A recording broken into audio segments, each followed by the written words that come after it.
Magandang araw mga bata. Narito ang pinakahuling ulat panahon para sa lalawigan ng Abra. Sa mga susunod na araw, may paparating na bagyo na magdudulot ng malakas na ulan at hangin dito sa ating lugar. Dahil dito, mahalagang maging handa tayo. Siguraduhing malinis ang ating mga paligid para hindi magkaroon ng pagbaha.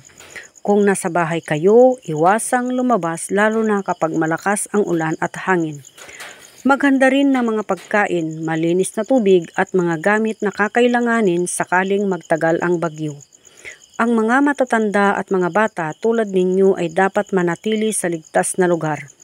Paalala rin, makinig sa mga babala mula sa ating lokal na pamamahalaan at sundin ang mga tagubilin para sa kaligtasan. Tandaan, ang bagyo ay pansamantala lamang.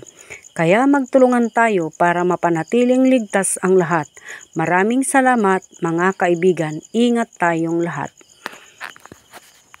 Natulog at na stress.